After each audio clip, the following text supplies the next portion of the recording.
quick introductions, if this works. It did work. Okay, so my name is Christian Hernandez. I am a product manager at Red Hat. I'm pretty active in the Argo community, so if you've probably seen me on the Slack, if you're on the Slack there as well.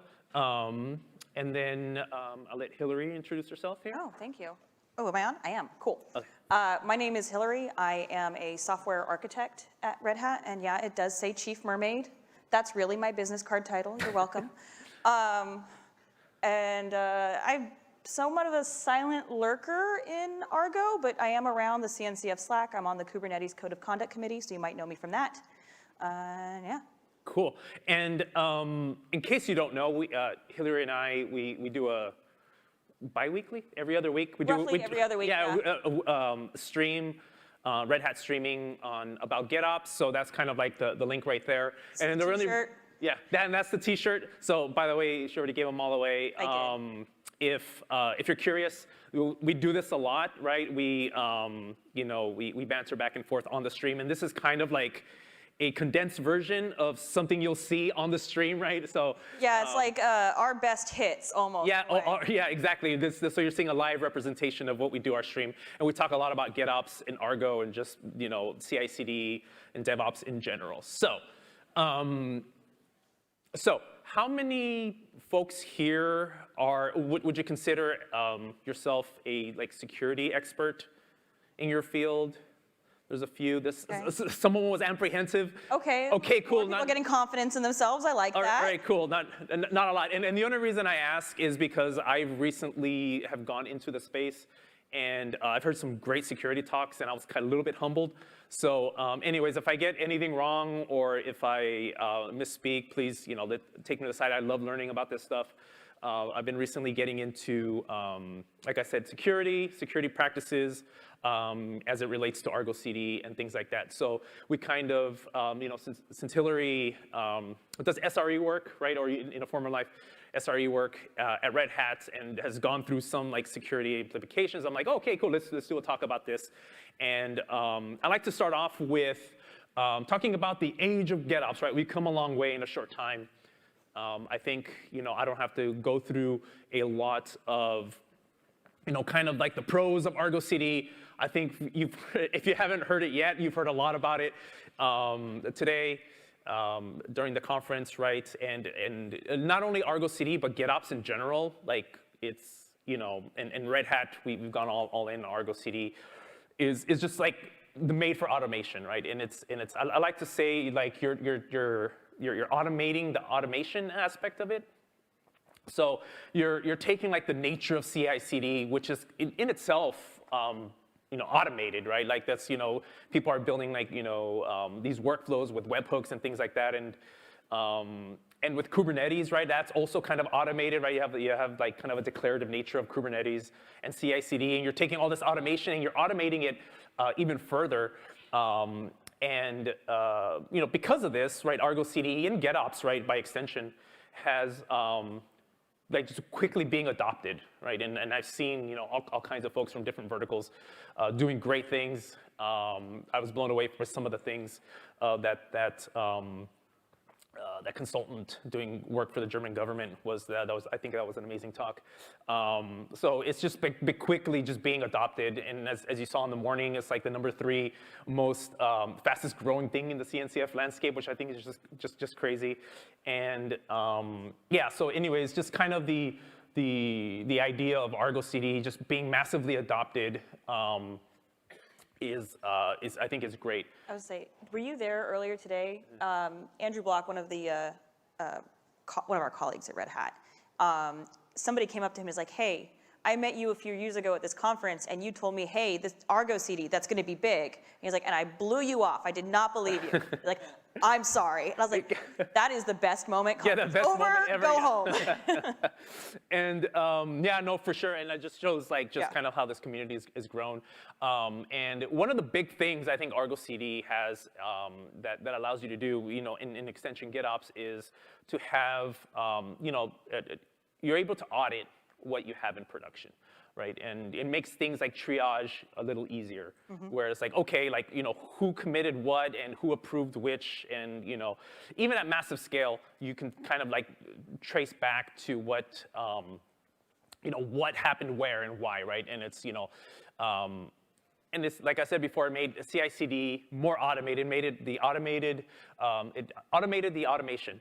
But with everything that GitOps and Argo CD gets you, it's not inherently secure. So I'm going to be a little careful about this because I don't want to make it seem that Argo CD is insecure, right? It's not inherently insecure, but it's not. Sorry, it's not inherently secure, but it's also not inherently insecure either, right? So like, it's really the point I'm trying to make is that security isn't free, right? Like you can't really like buy security off the shelf, and so again, GitOps isn't inherently insecure, but it's not inherently secure either. It's kind of like you can't go, please give me one security, please, off the shelf, right? Security as is really a practice, right? And so it's kind of like it's the idea of like the DevOps movement, right? I think security is it has its own buzzword now. It has like DevSecOps. I think someone put devs get secure DevOps or GitOps or something like that, and saying like GitOps is a cornerstone of that security. And I think that's true. But the idea of DevSecOps, right, is the kind of like, okay, this is actually more of a practice, and this is kind of taking these security precautions and security practices and being part of the release cycle, right? Where DevOps, where we had like, we're trying to fix the, throwing over the wall sort of idea of dev and ops. Well, now we want to put security in that. We don't want security to come at the end, right? We don't want the security team to like kick back your release because of something, right? Something you didn't know. And so so with going back to the GitOps, again, I'm trying to be very careful not to say GitOps is insecure or Argo CD is insecure, but really when you start automating a lot of things and you don't take security into considerations, you're actually automating a lot of attack vectors. So, in any part of your CI/CD workflows, if you're not really taking security into consideration in each step, you're actually introducing a way to, your attack vectors at each step, right? So, something can happen in any part of it, right? And so just the fact is having auditability and traceability and auditability isn't necessarily secure, right? Like just like, oh, I can audit. I'm like, well, that's really a reactionary thing more than anything else. I think that GitOps and Argo CD in general reveals your weaknesses more than anything else, right? So it's more like, I think very early on, like, what do you mean as soon as I commit something, it goes into production? I'm like, it says a lot that you're very, very nervous that when someone commits something, it goes into production. Really, that's really where we're coming from that. That's kind of like what my point of view is. Like, okay, GitOps and Argo CD kind of like reveals a lot of the stuff that you may be nervous about. And so a lot of organizations and a lot of things I've seen is that that a lot of places are doing a lot with observability, right, and scanning, things like that. But that's not enough, really. Like, if you really, really want to take security seriously, those are reactionary things. Like I said before, there's like, okay, like something happened, what do I do now, sort of thing. And all of that is very, very important, but not part of the complete picture. So security really starts early in the software development lifecycle. And as a lot of us know, like, I think security, a lot of like security incidents actually happen at the code level. Yes. So like, don't stop spoiling my yeah. slides. I was gonna say Hillary's gonna go over like incident handling and how that happened at Red Hat for Log4j, and I'll say that. But it's that's where it starts, and this is kind of like where that whole buzzword shift left has happened, right? It's like, hey, we need to start really, really early in the software development lifecycle. And in the United States, there was the executive order that everything requires SBOMs now, right? And there's something in the United States, it's in the Senate committee called Securing Open Source Software Act of 2023, where they wants to hold companies liable for bad cybersecurity. So we are no longer shifting left, we're being dragged left, right? A lot of these things are becoming very, very important. Things that, like me, as myself, as a former admin, sysadmin, kind of ignore to be like, that's kind of like security's problem. It's now we're all security experts, or we have to be, or we at least have to know that security starts up there, right? We're all being dragged up at the code aspect of it. So that way I don't want to burn a lot of Hillary's time. So kind of things that to keep in mind, right? This is still an evolving space, right? The executive order said, hey, in the United States, hey, everything needs to have an SBOM. I think companies are going to follow that. But like, really, like, what are you looking for in your SBOM? Like, really, like, how are you going to use your SBOM? This is still evolving, where people don't really know, okay, well, I have an SBOM, how am I going to use it? And so, it's SBOMs I find are kind of like security theater, as I think someone else posted in their presentation earlier, and that's true of like all the things, like scanning, or like, oh yeah, I'm scanning everything, I have SBOMs, I have this. It's like all of that, like tools is security theater versus practices, which is the actual security, right? And something that I'm kind of following is the VEX, which is a vulnerability exploit exchange. I'm following OpenVEX personally, but I think in terms of automation, GitOps and Argo CD, VEX is going to be very important because now we have a machine-readable version of CVEs. I'm kind of excited to see kind of like the evolution of VEX and automation, GitOps, and security as well, because like I said, we're going to be indoctrinated, and now you're officially, security experts. We're all being dragged left, whether you want to or not. So with that, I'm going to hand it over to Hilary, who's an actual expert of. Oh, that's a strong word. That's I don't know. I love that you put "to the rescue" on there. I want it noted that he's the one who said that, not me. Okay. I just left it because I loved it. Okay, this is what we're talking about, right? This is a really crude, I'm bad at art drawing of our software supply chain problem. And what you're going to notice is we have all these people that are actors. But like, who are they, those people acting on that open source repo? I don't know you. I have no idea who you are. Literally, I don't know this person. So it's not my friend sitting in the front. I actually do not know this person. So I don't know what your intentions are, or so forth. Right? This creates an uncomfortable amount of room for the human capability to have error. Right? And I don't like that. I say that a lot. That uncomfortable amount of room for human error. We are all of us fallible. And while we probably are not going to intentionally be bad actors, we are going to do things that can be bad and kind of cause bad things. So this is holistically, this is our software supply chain, like this is our problem. This is why we have that zero trust buzzword. It's very popular right now. This is why, because you shouldn't trust anybody, not even yourself. That's why we have peer review. I'm not going to read you my slides. I don't have this kind of time. So I also don't know what they say because I forgot. I'm kidding. No, I'm not. So, but basically, in that whole concept of zero trust, lock down your repos, right? You need to have mandatory peer reviews. You need to have automation that checks on your PRs and does the things and makes sure things are solid. You need to be basically doing everything you can as early as possible, like Christian said, at the code level, and that includes where the code is hosted. So lock down your repos. Depending on your situation, you might even want to consider using a private, self-hosted Git, right? Depending on what you're doing. GitHub is wonderful. GitLab does cool things.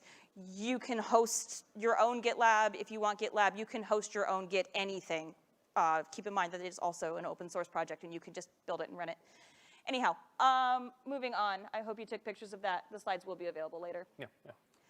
So this builds off our last diagram, and there is nothing for you to really read here. This is just kind of another diagram that takes some of those concepts we just were talking about and turning it into a visual because I'm trying to get better at drawing. Actually, it's the entire reason this is here.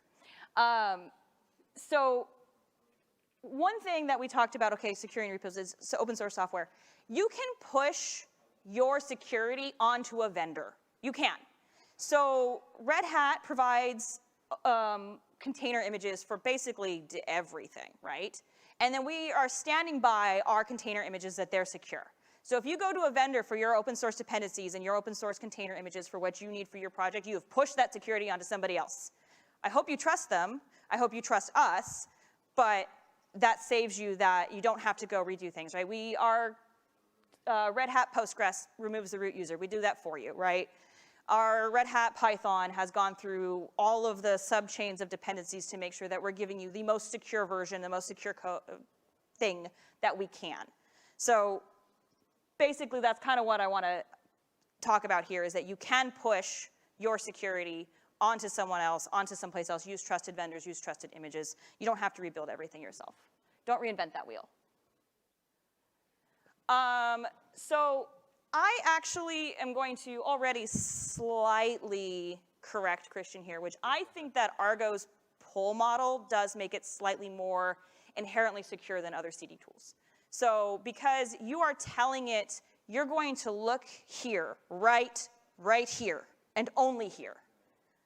And when there is a thing here, then you will pull that thing from only that place and only that way, and then push it to only these locations. That's better than a kind of a push model where you have something kind of open to just receive. So I like Argo. I like Argo for that. I think that that's better because of the specifics. Similarly, in that in your configurations and so forth, don't use things like floating tags. Those are bad. And that goes into the whole auditability thing. You should know exactly what's running, where it's running, why it's running there.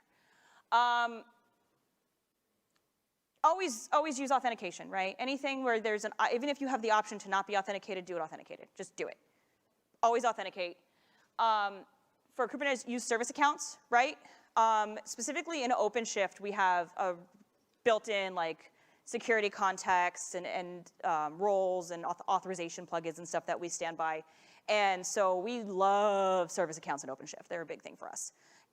Use them because what this gives you is the most amount of actions with the least amount of access. And that's really important for security, okay? I need to be able to do some things, and there are a lot of things I never, ever, ever need access to. So while I might have some sort of special role that has certain access that could be considered privileged, it doesn't need all of the privileged access. So set up your service accounts, use role bindings, everything that you can do, actions, not access. And I mentioned that we do this in our images. Remove your root users. You don't need them. You don't. Take them out. So Christian talked about this, right? There are popular scanning tools, Dependabot, Snyk. We have something in our Quake project called Claire, which tells us, like, active scanning of the images. Scanning is great. Do the scanning, because when something is announced, when a CVE is announced, you need to have some way of finding that thing, right? You need to know where it is. So get a scanning tool, invest in scanning tools, not just the ones that scan the things like at commit, at PR, at merge. And you want something that's actually scanning what you have running too, because again, you need to know what is running and where. But talking about how this is in a little bit of security theater, I'm going to kind of make a pretty bold, possibly unpopular statement. Major CVEs, Heartbleed, Log4j, something, I forget the name of all of a sudden. Anyway, all of those vulnerabilities could have been caught with negative test casing and negative tests way, way, way back left, like all the way on the left, right? So your scanning is going to be great. It's going to show you what you missed. But start using your software badly on purpose, okay? Start doing that. I want you to try to flood it. I want you to try to DDoS it, right? Do bad things to your code. What? Okay. Sorry. Now we're just going to be pause. I'm going to use all that time anyway. You're staring at you, right? Okay. So use bad things. Do bad things. Red team it. I actually, we set up a game that we do in the SRE land where we red team infrastructure and just see what happens. And then somebody else gets to go fix it. Do those things. Take those practices, play games with it. However you get it into your standard way of working, do those things. There's also something that I saw really recently that they just sent around out of our PodSec group, which is a pre-commit webhook, which will double check your commits for things like secrets. That's cool. Do that. Store references to secrets instead of secrets wherever possible. On our stream, we went over something recently called the external secrets operator, which does that. Love it. Great pattern. Follow that. And again, continuous scanning. You need to know if something has made it into production. Story time! Are we awake? I am, but that's because I'm jet lagged and now I'm just like in the silly state, right? Okay. I live in California. So the day the CVE for Log4j was announced, I wake up at 7 in the morning and it is the most insane explosion my cell phone has ever seen. And I am getting pinged by all kinds of people at the company who would never usually talk to my pay grade because I was at the time the SRE lead for a team that was like running some major things in production. And guess what? They happened to be vulnerable too, right? Yeah, okay. So why did we know so quick, right? We had all of these things that I just talked about in place. We knew what our container images were, we knew where they were living, we knew everything about them, and we had a quick way of scanning them to determine if they were going to be vulnerable, right? So that was the easy part for us because we had done all of those best practices I just told you about, right? We had the scanning, we had the auditing, we had the observability, we had the things. Then it was the, okay, well now we've got all these things and we know we're getting, we actually knew we were actually getting attacked, right? So people were trying to attack our services and see what they could get. So we have to also move then very quickly. So we use GitOps. We're a very GitOps heavy environment. It's why we knew where everything was and also why we were able to patch and respond very quickly. So that automation that speeds up all the things, when you have everything in place and you can identify where a problem is and you can put a patch out, it also speeds that process up a lot too. So we were able to get our patches out very quickly. We were able to, it was still an 8-hour war room call. I'm sure other people experienced that too. But if I compare this to Heartbleed, which when I went through that at the company I worked at was this big monolithic system and it was like where and how and what and just night and day, right? It took us forever to go through that whole process compared to GitOps where we're talking matters of hours from the time a patch was provided to actioning it to actually shutting off access to certain things that were non-critical meanwhile until everything happened. All of that was controlled with GitOps. So all of our incident response was completely automated. It just required a couple PRs in the right places with the right reviews, and off we went. So that's part of why, right, you see a lot of, you're still seeing the fallout. You're still hearing stories of various exploits being used, right? You're probably not going to hear one about us because of all of these things. And I will tell you that GitOps made that so much better. So you won't regret having a good GitOps process in place that takes into account all of your security. And this, Trisha mentioned this, security is a moving target, right? It absolutely is a moving target. Everything is, the space is evolving, we're learning new things, we're building new technologies all the time. When we build new technologies, we build new attack vectors, we build new risks. You're constantly going to have to be learning and evolving in this space and with this space. And so don't try to be an expert in all of the things. Try to surround yourself with the experts in the things and build a community and talk to each other and rely on your coworkers. So you can do that by putting together working groups in your own company. You can do that by putting together, like I said, game days is really fun. We do that a lot. Anything that you can do to kind of, again, it's all about the practices and the process, less so than the technology. That's it. Yep. And remember, take the survey. Oh, yeah, that's a good one. Yeah, the Argo survey. So thank you. That's it. Yeah, that's good. We don't have time for any questions. Thank you so much for that wonderful talk. So in closing here, we have just like 3 slides, and then I'll let you go, don't worry. I know it's beer o'clock. In Amsterdam right now. Yeah, no less. So, there we go. Should have my slides up. One thing that we do want to announce is upcoming Argo US. ArgoCon US is coming.